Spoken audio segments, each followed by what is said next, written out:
อมลายคนฟ้าลงโทษผู้ใดคือโหดหายนักกว่าปีกาฝนตกลงมาท่วมให้ท่วมนาวัวควายล้มตายเฮือนซานบ้านสองพี่น้องทั้งหลายถูกฝังเสียหายหมดแล้วละนา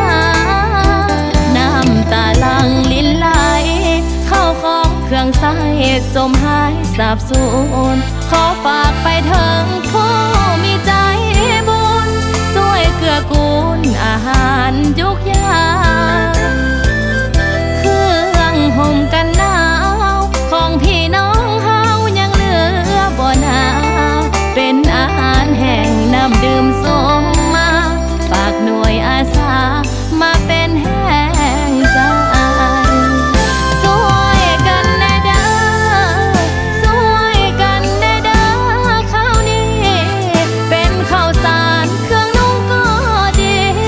ฝากมาทางนี้ให้พี่น้องเฮาได้บ่ลืมบุญคุณดอกเด้อผู้มีน้ำใจพี่น้องเฮาแต่เนื้อทั้งใต้หักแพงกันไว้ในยามอ่อนล้า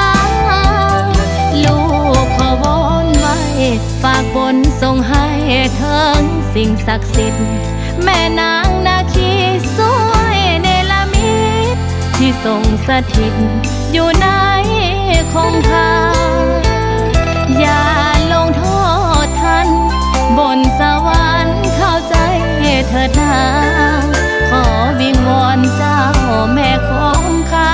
ช่วยภาวนาให้น้ำแห่งที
ในยา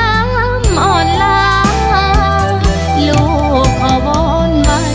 ฝากบนส่งให้เถิงสิ่งศักดิ์สิทธิ์